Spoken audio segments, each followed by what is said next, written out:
Hello friends, welcome to bankers study Hindi special. आपका बहुत बहुत स्वागत है। मैं Piyush Yadav, selected in RRB PO और ऑफिस असिस्टेंट दोनों में मैं सिलेक्टेड हूँ। तो आज मैं आपके लिए लेके आया हूँ हिंदी की क्लास नंबर 2, जो कि एक प्रैक्टिस सेशन की तरह है, जहाँ पर मैं आपको डिटेल्ड 2 टॉपिक के बारे में समझाऊँगा। जहाँ पर एक टॉपिक आपका रहेगा विषम पद को चुनना। इसमें मैंने जो लेवल है वो एक अच्छा लेवल डाला है, लेकिन ये एडवांस लेवल नहीं है। ये इस लेवल को आप नॉर्मली सॉल्व कर सकते हैं अगर आपकी अंडरस्टैंडिंग पढ़ने के ऊपर अच्छी है तो।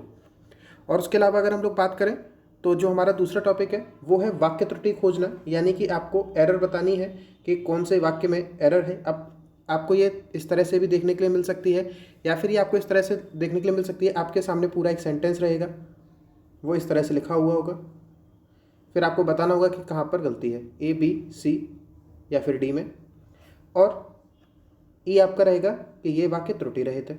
इस तरह से आपकी भी पूछी जा सकती है। ठीक है, तो कुल मिला के आपको बस यही बताना है। तो चलिए हम लोग आज का सेशन शुरू कर लेते हैं। लेकिन जब हम लोग सेशन शुरू कर रहे हैं तो उससे पहले एक बात कि अगर आप चैनल पर नए हैं तो चैनल को बिल्कुल सब्सक्राइब कर लीजिए, क्योंकि आपको हिंदी का पूरा कंटेंट मिलने वाला है, वो भी बैंकिंग लेवल का और एकदम मेंस लेवल का और एडवांस लेवल का भी आपको मिलेगा। ये इस बात का मैं आपसे वादा करता हूँ। और जिन्होंने भी पहला वीडियो अभी तक नहीं देखा है हिंदी का, वो जाकर प्लेलिस्ट चेक कर लीजिए। मैंने प्लेलिस्ट बना दी है चैनल पर हिंदी की, तो उसमें आपको पहली क्लास भी मिल जाएगी, जहाँ पर हम लोगों ने गद्यांश के अंदर जो रिक्त स्थान होते हैं उनकी पूर्ति करना, ये हम लोगों ने सीखा था, और एक बहुत ही अच्छा पैसेज हम लोगों ने पढ़ा था वहाँ पर। और वीडियो को आपको लाइक करना है। आज का जो हमारा टारगेट रहने वाला है, वो हमारा जो टारगेट रहने वाला है फ्रेंड्स, वो रहने वाला है पिछली वीडियो की तरह 30 लाइक्स का। ये आपको मुझे अचीव कराना है, और वीडियो को ज़्यादा से ज़्यादा आपको शेयर करना है। और अगर आप लोग चैनल पर नए हैं तो सब्सक्राइब कीजिए और नए लोगों को भी जोड़िए, जिससे हमारी जो फैमिली है वो बहुत जल्दी ग्रो कर सके। तो अब हम लोग अपनी वीडियो को शुरू कर लेते हैं। आपका जो टॉपिक है वो आपका टॉपिक है कि विषम पद को चुनना। आपको यहाँ पर विषम पद बताना है कि कैसे आप बता सकते हैं कि इसमें विषम पद क्या है। तो सबसे पहले हम लोग क्वेश्चन को देख लेते हैं कि क्वेश्चन में आखिर क्या डायरेक्शन दी गई है, उस आधार पर हम अपना क्वेश्चन को सॉल्व करेंगे। आपसे कहा गया है कि नीचे कुछ वाक्य दिए गए हैं, दिए गए सभी वाक्य यदि एक उचित क्रम में पुनः व्यवस्थित किए जाएं तो एक सार्थक और सुसंगत गद्यांश बनेगा। यानी कि आपके नीचे जो 5 वाक्य दिए गए हैं, इनमें से वाक्यों को अगर आप एक उचित क्रम में व्यवस्थित करते हैं तो ये एक सुसंगत और सार्थक गद्यांश बनेगा। परंतु सभी वाक्यों में से एक वाक्य गद्यांश के मुख्य विचार में योगदान नहीं करता। यानी कि अगर हम इन 5 वाक्यों को लें तो इनमें से कोई 4 वाक्य ऐसे होंगे जो गद्यांश वो बना रहे होंगे, और एक वाक्य ऐसा होगा जो उस गद्यांश से हटकर होगा, उस जिस गद्यांश में जो बातें की जा रही हैं उन बातों को वो लागू नहीं करता होगा। तो हमें ऐसे वाक्य को पहचानना है और वही हमारा उत्तर हो जाएगा। तो हमारे सामने ऑप्शन क्या रहे होंगे कि वाक्य ए, बी, सी, डी और ई, ये आपके 5 ऑप्शन रहे होंगे। आपको उनमें से टिक करना है कि कौन सा वाक्य ऐसा है जो मुख्य विचार में योगदान नहीं करता। तो ये क्वेश्चन आप कर कैसे सकते हैं? तो ये क्वेश्चन करने का सिर्फ एक ही तरीका है कि हम पहले सारे के सारे वाक्यों को हम पढ़ें और अच्छे से पढ़ें, फिर अपने सेंस के आधार पर हम ये डिसाइड करें कि इनमें से ऐसा कौन सा वाक्य है जो मुख्य विचार में योगदान नहीं करता। और ये बहुत ही सिंपल टॉपिक होता है। सिंपल इसलिए होता है क्योंकि नॉर्मली आप अपने सेंस पर आधार कर लेते हैं, लेकिन कभी कभी थोड़े अच्छे लेवल के जब सवाल आते आते हैं तो आप वहाँ पर डिसाइड नहीं कर पाते। तो वहाँ पर मैं आपको सजेस्ट करूँगा कि अगर आपके अंदर कन्फ्यूज़न है तो आप उसको छोड़ दीजिए, उसको अटैम्प्ट मत कीजिए। लेकिन उसके लिए हमें सबसे पहले प्रैक्टिस करनी चाहिए। मैंने आपसे पहले भी कह चुका हूँ कि एनसीईआरटी की आप 10th और 12th लेवल की एनसीईआरटी लेवल आप अगर पकड़ेंगे तो ये बहुत अच्छा आपके लिए होने वाला है कि एनसीईआरटी में 11th और 12th क्लास की ये आप हिंदी की बुक पढ़िए, जो लिटरेचर का सेक्शन रहता है वो आप पढ़िए। आपका जो सेंस है वो बहुत ज़्यादा डेवलप होने लगेगा। तो चलिए हम लोग पहले हम लोग को क्वेश्चन को देख लेते हैं, उसमें क्या बात हो रही है और क्या नहीं हो रही है। पहले इसको बिगाड़ देते हैं। हाँ, अब आप देखिए हमारे जो पहला क्वेश्चन है उसमें क्या क्या कहा गया है, वो हमने अपना डायरेक्शन तो हमने पढ़ लिया है। अब हम इन वाक्यों को पढ़ते हैं तो हमें अंदाज़ा लगने लगेगा कि कौन सा ऐसा वाक्य है जो मुख्य विचार में योगदान नहीं करता है। तो सबसे पहले ए वाक्य को अगर हम पढ़ते हैं तो हिंदी काव्य में अस्तित्ववाद के प्रभाव को देखने की कोशिश प्रायः स्वातंत्र्योत्तर युग से शुरू होती है, पर अस्तित्व का प्रश्न चूंकि मानव की मूल प्रकृति से जुड़ा है, इसलिए मानव सृजित किसी भी साहित्य में इसकी खोज की जा सकती है। यानी कि आपका जो पहला जो वाक्य है, इस पहले वाक्य में हमें पता लग रहा है कि हमारी जो बात हो रही है वो किसको लेके हो रही है। हमारी जो बात हो रही है वो पूरी तरह से हिंदी काव्य और उसके अस्तित्व को लेकर कुछ बात हो रही है। ये हमें पहले वाक्य को पढ़ने से पता लग गया। अब हम अपना दूसरा वाक्य पढ़ते हैं कि दूसरा वाक्य क्या इसी योग धारा में चल रहा है, इसी विचार में चल रहा है, या फिर कुछ और बात है। तो दूसरा हम वाक्य जब पढ़ते हैं तो दूसरे वाक्य में पढ़ेंगे तो हमें क्या दिखाई देता है। दूसरे वाक्य को जब आप पढ़ते हैं तो उसमें आता है कि आज हम जिस समाज में रहते हैं उस समाज में आज भी कुछ ऐसी आदिवासी जनजातियां हैं जो मूलभूत आवश्यकताओं से वंचित हैं। यानी कि अब दूसरा जो वाक्य है आपका वो पहले वाले वाक्य से भिन्न दिख रहा है। यानी कि पहले वाले वाक्य में आपको हिंदी और उसके अस्तित्व और स्वातंत्र्योत्तर युग इनकी बातें हो रही हैं, लेकिन दूसरे वाक्य में जब हम देखते हैं तो आदिवासी जनजातियों की बात हो रही है। ठीक है फ्रेंड्स, आपको समझ में आया होगा। अब तीसरा वाक्य हम देखते हैं। तीसरे वाक्य में हमसे क्या कहा गया है। तीसरे वाक्य में हमसे कहा गया है कि आदिवासी जनजातियों का जीवन पूरी तरह से जंगल पर निर्भर है। अब यानी कि पहले वाक्य में को अगर छोड़ दें तो दूसरे और तीसरे वाक्य दोनों में ही आदिवासियों की बात हो रही है। तो हमारे पास ये एक सेंस पहुंच गया कि हो सकता है कि सर पहला वाला जो वाक्य है वही ऐसा हमें भिन्न सा दिख रहा है। लेकिन हम एक बार इसको क्रॉस चेक कर लें, डी और ई सेंटेंस को पढ़ के क्या उनमें भी कहीं जो बी और सी के अंदर बातें चल रही हैं वही हो रही हैं क्या। तो चलिए हम लोग डी को देखते हैं कि उसमें क्या कहा गया है कि उसे भी बाहरी लोगों ने हड़प लिया है। ठीक है, इससे तो हमें नहीं समझ में आता, सभ्य समाज के लोगों ने हड़प लिया है। अब ये किसकी बात की जा रही है। तो ई में देखिए, हजारों वर्षों से जंगलों में रह रही आदिम जनजातियां खुले मैदानों तथा सभ्यता के केंद्रों में बसे लोगों से अधिक संपर्क स्थापित किए बिना ही अपने अस्तित्व को बनाए हुए हैं। ये आपका ई है। और इस ई वाले पार्ट में अगर आप गौर से देखेंगे तो आपको पता लग जाएगा कि इस ई वाले पार्ट में सभ्य लोग समाज की बात हुई है और डी वाले में भी सभ्य समाज की बात हुई है, और ई वाले में आपकी जनजातियों की बात है, बी सी में भी जनजातियों की बात है। यानी कि हमारा केवल ऑप्शन नंबर ए ऐसा बनता है जो अपने आप में ये साफ साफ कहता है कि मैं अलग विचारधारा को फॉलो कर रहा हूँ। यानी कि बी सी डी और ई में जो बात हो रही है उससे भिन्न बात ए वाक्य में हो रही है। तो हमारा जो आंसर इसमें टिक हमें करना होगा वो वाक्य ए हमें टिक करना होगा। तो हमारा जो आंसर है वो ए हो जाएगा। अब चलिए दूसरे क्वेश्चन को हम लोग देख लेते हैं। दूसरे क्वेश्चन में क्या कहा गया है, इसको थोड़ा सा बड़ा करते हैं, आपको अब दिख रहा होगा। एक सेकेंड, ये कुछ दिक्कत हो रही है। हाँ अब ठीक है।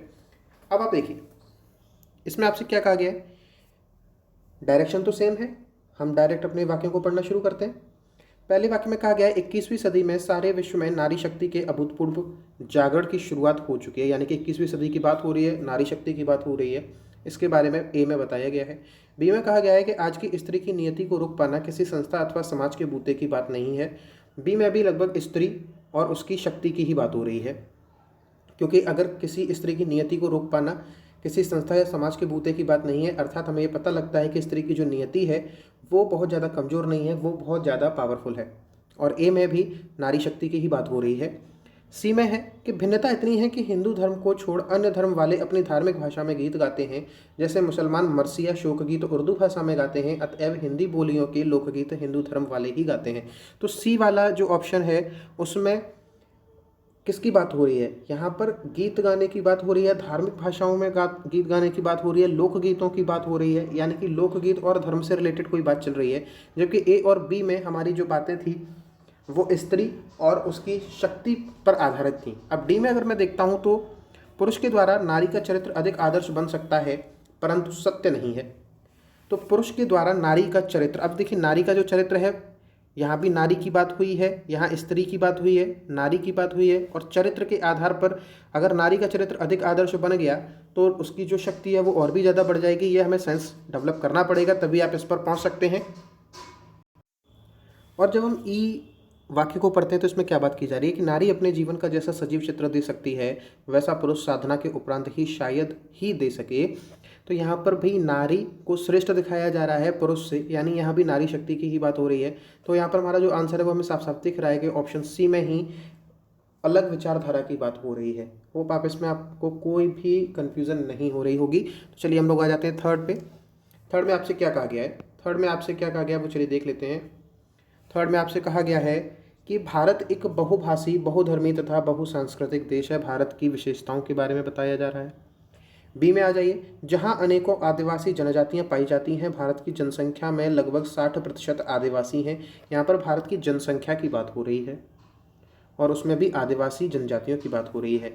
यह आंकड़ा पूरी तरह से विश्वसनीय नहीं है, क्योंकि इसमें केवल वही आदिवासी समूह आते हैं जिनके नाम भारतीय संविधान की 8वीं अनुसूची में शामिल हैं। यानी कि दो सेंटेंस बी में और सी में एक दूसरे से मिलती जुलती बातें हो रही हैं कि हम यहाँ पर कह रहे हैं कि 8% आदिवासी हैं, और अगली लाइन में कह रहे हैं ये आंकड़ा पूरी तरह से विश्वसनीय नहीं है, क्योंकि इसके अंदर सिर्फ वही आदिवासी समूह आते हैं जिन्हें भारत की संविधान की 8वीं अनुसूची में शामिल किया गया है। तो यानी कि ये दोनों आपस में कनेक्ट हैं। और अभी ए थोड़ा अलग चल रहा है, क्योंकि यहाँ पे भारत की विशेषता बताई गई है, जबकि इन दोनों में जनजातियों की बात हुई है। फिर आपसे कहा गया है कि 21वीं सदी में सारे विश्व में नारी शक्ति के अभूतपूर्व जागरण की शुरुआत हो चुकी है। यहाँ पर 21वीं सदी की बात की जा रही है और नारी शक्ति की बात की जा रही है। फिर कहा गया है सन 2011 की जनगणना के अनुसार भारत की अनुसूचित जनजातियों की कुल जनसंख्या 8.6 करोड़ है। यहाँ पर भी आदिवासी जनजाति की बात हो रही है। और भारत एक बहुभाषी, बहुधर्मी तथा बहुसांस्कृतिक देश है। यानी कि ऑप्शन ए में भारत की बात की गई है और ऑप्शन बी में भी भारत की बात है, ऑप्शन सी में भी भारत की बात है। केवल ऑप्शन डी ऐसा है जहां पर वो नारी शक्ति की बात करता है। तो हमारा जो ऑप्शन डी है वो हमारा आंसर हो जाएगा कि सर जो डी ऑप्शन है वो हमारी मुख्य विचारधारा में संयोग नहीं करता है। अगला आ जाइए, फोर्थ नंबर को अगर हम देखते हैं तो क्या है, इसको थोड़ा बड़ा करते हैं। अब आप देखिए, पहले वाले को जब आप पढ़ते हैं, देखिए करने का तरीका यही है। अगर आपको लग रहा है कि मैं थोड़ा तेज़ पढ़ा रहा हूँ तो आप मुझे कमेंट में बता देना, क्योंकि जब चीज़ें बहुत सिंपल होती हैं तो उनके ऊपर बहुत ज़्यादा टाइम वेस्ट करना मेरे हिसाब से अच्छा नहीं होता। और आपको भी ये समझ में आ ही रहा होगा, क्योंकि पढ़ते पढ़ते ही आपको आंसर का पता लगा जा रहा है, और कैसे वो आंसर होगा उसको तो मैं एक्सप्लेन कर ही रहा हूँ। तो अगर आपको वीडियो पसंद आ रही हो, मेरे पढ़ाने का तरीका सही लग रहा है और कंटेंट अगर आपको पसंद आ रहा है, तो आप वीडियो को लाइक कीजिए और चैनल को सब्सक्राइब कीजिए और शेयर कीजिए, जिससे हमारी जो फैमिली है वो बहुत जल्दी ग्रो कर सके और हम आपके साथ लाइव इंटरेक्ट कर पाएँ, आपसे लाइव आपके डाउट को पूछ पाएँ, सारी बातें कर पाएँ। तो चलिए सी को देख लेते हैं, और सॉरी डी को देख लेते हैं। यहाँ पर आपसे बात हो रही है, तो पहला हम लोग पढ़ते हैं क्या दिया गया है वाक्य में, कि मानव को मानव के साथ संबंध जोड़ने को, यहाँ तक कि जगत के विविध जीवों के साथ मानवीय संबंध को बनाए रखने का यही संवेदना है। यहाँ पर मानव को मानव के साथ जोड़ने की कोई बात हो रही है, संवेदनाओं के बारे में बताया जा रहा है, तो ये हमें पता है। तो चलिए हमने ए को तो हमने पढ़ लिया, कोई दिक्कत नहीं। अब बी को देखते हैं। मानवता को उन्होंने सर्वोच्च स्थान दिया है और उसके प्रति अपनी आस्था प्रकट की है कि उनकी कृतियों में दिव्य चरित्रों की चर्चा है, किंतु उन्हें मानवीय भावनाओं से ही ओतप्रोत देखा है। यहाँ पर भी कुछ मानवता की ही बात हो रही है। ठीक है, सी देखते हैं। दर्शन शब्द का तात्पर्य केवल जगत को देखना ही पूर्णतः सत्य नहीं है। यहाँ पर भी कुछ दर्शन शब्द की बात हो रही है। अभी हम डिसाइड नहीं कर पा रही है, बहुत अच्छी लाइनें चल रही हैं, क्योंकि यहाँ पर भी मानवता की कोई जिक्र डायरेक्ट नहीं हुआ, लेकिन मानवीय संबंधों को बनाए रखने का यही संवेदना है, तो मानवता की बात हो सकती है, लेकिन अभी हमें कुछ भी कंफर्म पता नहीं है। सी वाक्य तक हम आ चुके हैं, लेकिन अभी तक हम कंफर्म नहीं बता पाए हैं कि कौन सा वाक्य किससे जुड़ रहा है। अब आप डी को देखिए। डी में कहा गया है, कालिदास मानव और देव में विशेष अंतर न मानते हुए श्रोत स्मात धर्म के अनुसार उनमें केवल इतना ही अंतर मानते हैं कि पुण्य कर्मा मानव देव हो जाता है और क्षीण पुण्य पुनः मानव हो जाता है। यानी यहाँ भी मानव की बात की जा रही है। ठीक है, फिर कहा गया है, जैसे उनके दुष्यंत इंद्र की सहायता के लिए शकुंतला देव और मानव के संयोग से उत्पन्न हुए निसंकोच रूप से देवों के आश्रम में रहती हुई अपने पुत्र का पालन करती रही। यानी कि ई ऑप्शन में भी मानव की बात की जा रही है। तो अब हम सेंस ये लगा सकते हैं कि मानव की बात ज़्यादा की जा रही है, कि मानव और उसकी मानवता के बारे में बात की जा रही है।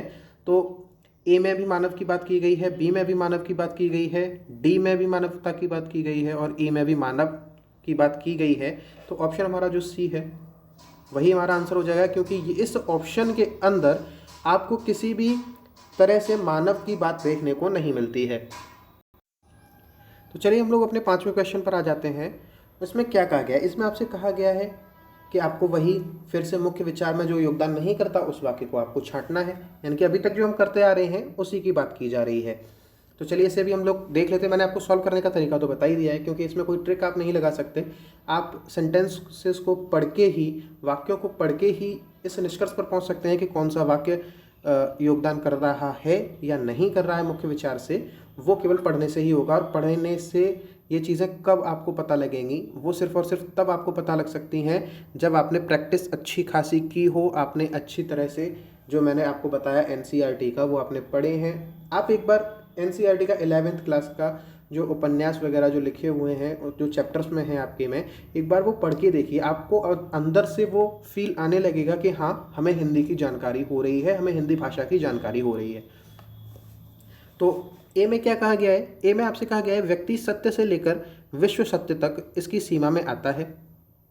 व्यक्ति और सत्य की बात की जा रही है। बी में आपसे कहा गया है सृष्टि के आरंभ से आज तक मनुष्य सत्य की खोज में लगा हुआ है। यहाँ भी सत्य और मनुष्य की बात आ रही है। कुल मिलाकर सत्य का जीवन और जगत से अविच्छिन्न संबंध है। ये भी यहाँ पर आपसे क्या सत्य की ही बात की जा रही है। डी ऑप्शन में कहा गया है इसलिए किसी न किसी रूप में सत्य का अन्वेषण, सत्य का अवलंब मनुष्य के लिए अपरिहार्य हो जाता है, क्योंकि सत्य से व्यक्ति और समाज के नैतिक और आध्यात्मिक जीवन को बल मिलता है। यहाँ भी सत्य और मनुष्य की बात की जा रही है।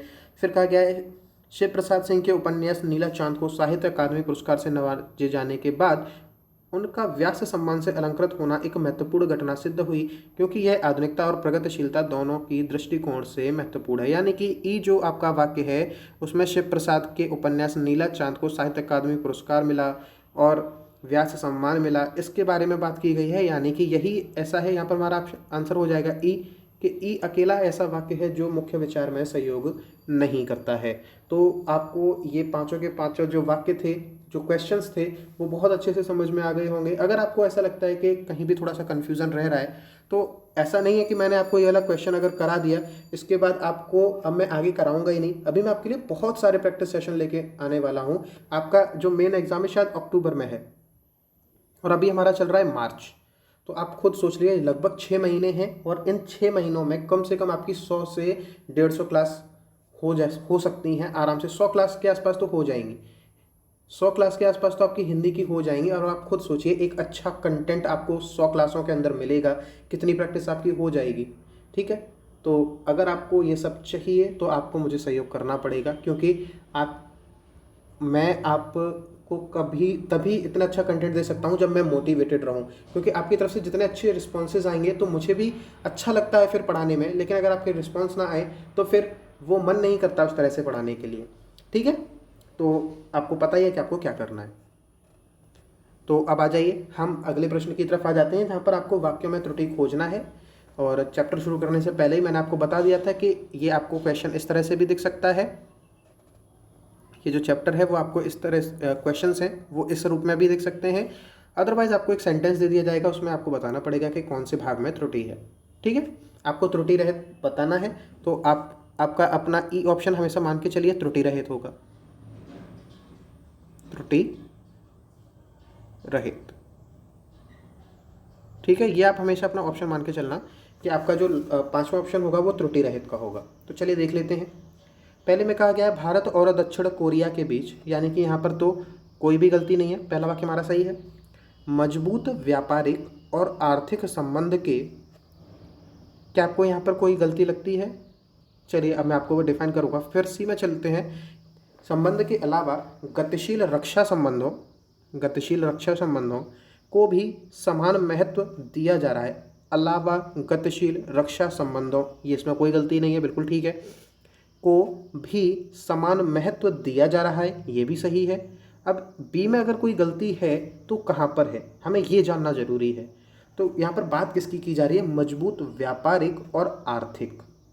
तो जब कितने तरह के संबंध हो रहे हैं, एक से ज़्यादा तरह के संबंध हो रहे हैं ना, और दो देशों के बीच में हो रहे हैं, दो देशों के बीच में एक से ज़्यादा संबंध स्थापित हो रहे हैं, एक व्यापारिक हो रहा है, एक आर्थिक हो रहा है, तो आप संबंध नहीं लगा सकते, आपको संबंधों लगाना पड़ेगा। कि मजबूत व्यापारिक, यहाँ पर आपको क्या करना पड़ेगा? संबंधों। और क्यों करना पड़ेगा? क्योंकि दो देशों के बीच में एक से अधिक संबंध की बात हो रही है, इसलिए हमें यहाँ पर संबंध का बहुवचन लगाना पड़ेगा। तो हमारा सही वाक्य क्या हो जाएगा? भारत और दक्षिण कोरिया के बीच मजबूत व्यापारिक और आर्थिक संबंधों के अलावा गतिशील रक्षा संबंधों को भी समान महत्व दिया जा रहा है। समझ में आ गया? अगले क्वेश्चन पर आ जाइए। इसमें आपसे पूछा गया है कि आपको यहाँ भी त्रुटि बतानी है कि त्रुटि है या नहीं है। इसमें आप देखिए, ये आप हमेशा मान के चलिए कि त्रुटि रहित की बात हो रही है। ठीक है। भगत सिंह एक उत्साही पाठक थे, और इस बात को भगत सिंह एक उत्साही पाठक थे, कोई गलती नहीं, बिल्कुल सही है। और इस बात को महसूस करते थे कि यहाँ भी कोई गलती नहीं है, जैसा बिल्कुल ठीक है कि युवाओं को प्रेरित करने के लिए कागजात और पत्र वितरण के स्थान पर, यह भी बिल्कुल ठीक है, कहीं कोई गलती आपको नहीं दिखती, क्रांतिकारी लेख और किताबें लिखना आवश्यकता था। अब आप बताइए, आवश्यकता था या आवश्यक था? जैसे ही आप पूरा सेंटेंस एक बार में पढ़ लेंगे ना, तो आप जहाँ पे आपको गलती होगी ना, वहाँ पे आप गलती पे थोड़ा सा अटकेंगे। 100% आपको थोड़ा अटपटा लगेगा पढ़ने में। एक बार आप इसको पूरा का पूरा पढ़ के देखिए कि भगत सिंह एक उत्साही पाठक थे और इस बात को महसूस करते थे कि युवाओं को प्रेरित करने के लिए कागजात और पत्र वितरण के स्थान पर क्रांतिकारी लेख और किताबें लिखना आवश्यक था। ये होता तो सही था, लेकिन किताबें लिखना आवश्यकता था, तो भाई ये तो नहीं था, आवश्यक था, ये आपका चाहिए। तो इसमें जो गलती है वो आवश्यकता नहीं होगी, आवश्यक होगा, यानी कि हमारा जो गलती है, हमारा डी भाग गलत है। समझ में आया? आगे बढ़े, आगे देखिए 8वें में आपसे क्या कहा गया है, पढ़िए। दोनों देशों के बीच व्यापार युद्ध बड़ा मुद्दा है और यह ऐसा विवादित और पेचीदा मामला है कि राष्ट्रहित के लिए कोई भी देश आसानी से झुकने वाला नहीं है। ये बहुत अच्छा सवाल है और नॉर्मली ये आपकी नॉलेज को चेक कर जाएगा कि आपको शब्दों के बारे में कितना ज्ञान है। पंडित, फिर से एक बार पढ़ लीजिए। दोनों देशों के बीच व्यापारिक युद्ध या व्यापार युद्ध, क्या होगा? व्यापार युद्ध होगा, कोई दिक्कत नहीं है। दोनों देशों के बीच व्यापार युद्ध बड़ा मुद्दा है और यह, यहाँ तक कोई भी आपकी गलती नहीं है। और बी में ऐसा विवादित और पेचीदा मामला है कि राष्ट्रहित के लिए कोई भी देश आसानी से, ये भी सही आपको लग रहा है, झुकने वाला नहीं है, ये भी सर सही लग रहा है। और ऐसा विवादित और पेचीदा मामला है कि राष्ट्रहित, सर लग तो सही रहा है, यानी कि ये वाक्य त्रुटि रहित है क्या? कितने लोग आप में से सोचते हो कि ये वाक्य त्रुटि रहित है? तो अगर आप त्रुटि रहित पर टिक कर लेंगे, अगर आपने इस पर त्रुटि रहित पर टिक किया है तो आप मुझे कमेंट में बता दो कि अगर आपने त्रुटि रहित पर टिक किया है तो कैसे कर दिया है। यहाँ पर जो गलती है ना दोस्त, वो गलती है पेचीदा में, क्योंकि आपका जो सही शब्द होता है वो होता है पेचीदा।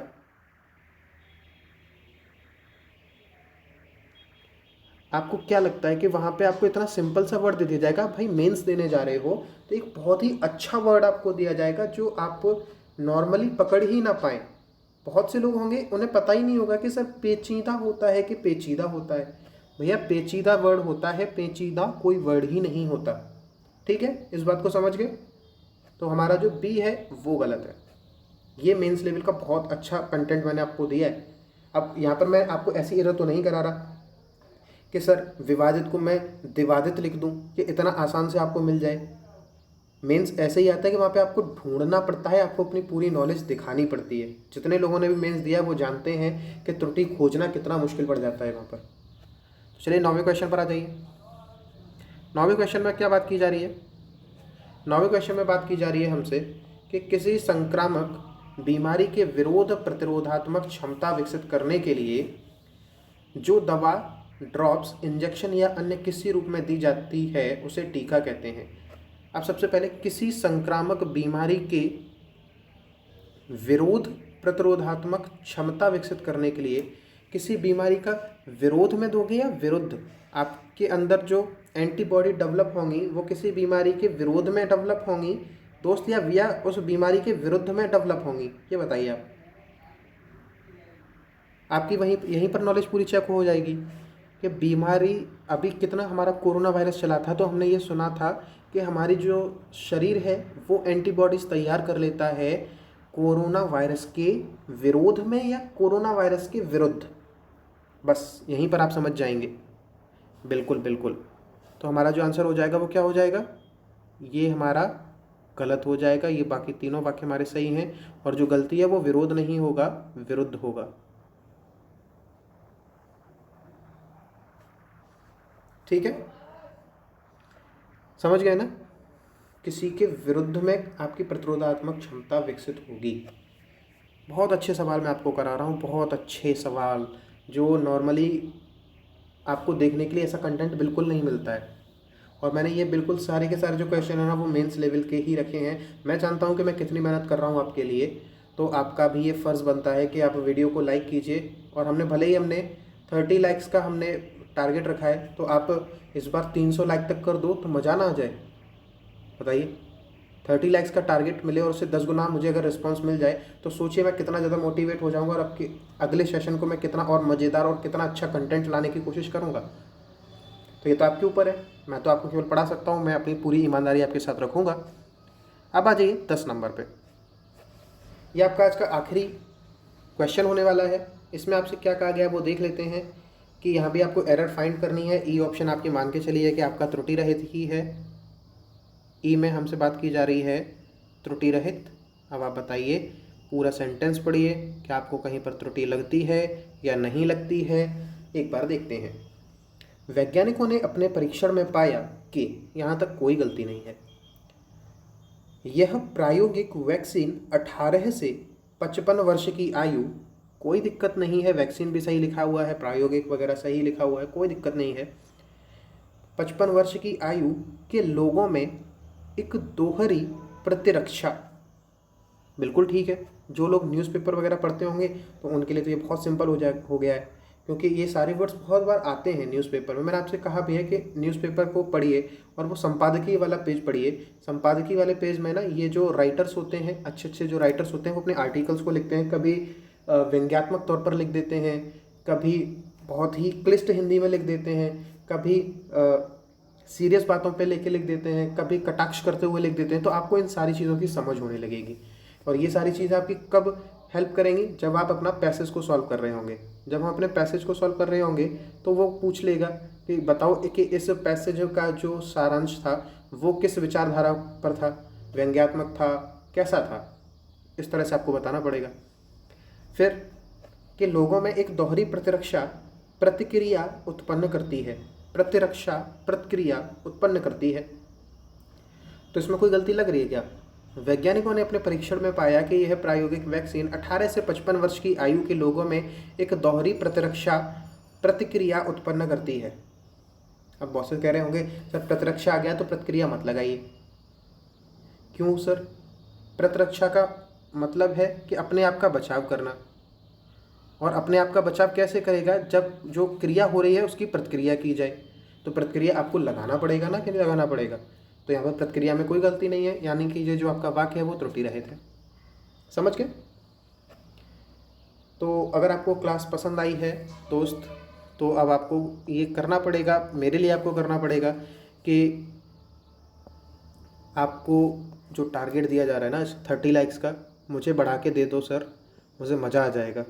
मैं अगर मोटिवेट रहूँगा तो मैं आपके लिए बहुत अच्छा कंटेंट लेकर आऊँगा, ये मैं आपसे वादा करता हूँ। और हिंदी की मैं आपकी कम से कम 100 क्लास के आसपास करा दूंगा जब तक आपका एग्ज़ाम देने जाओगे।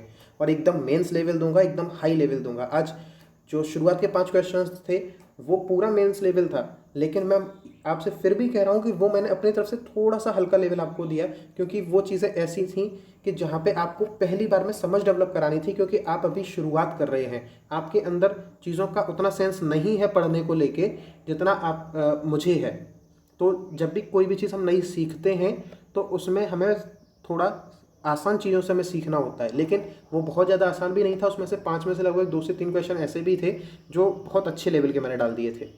ठीक है, तो 30 लाइक्स का टारगेट रखते हैं दोस्त, और चैनल सब्सक्राइब कर लीजिए, साथ में बेल आइकन को भी हिट कीजिए, जिससे हमारी जो भी क्लास है वो आप तक अपने आप ही पहुंच जाए, कोई इसमें दिक्कत कोई नहीं। और शेयर कीजिए जितना हो सके, क्योंकि पहली बार हो रहा है कि यूट्यूब पर बैंकिंग की आपकी हिंदी की रेगुलर क्लास चल रही है, बैंक की हिंदी की रेगुलर क्लास। और आप जानते हैं कि कितना मुश्किल होती है हिंदी।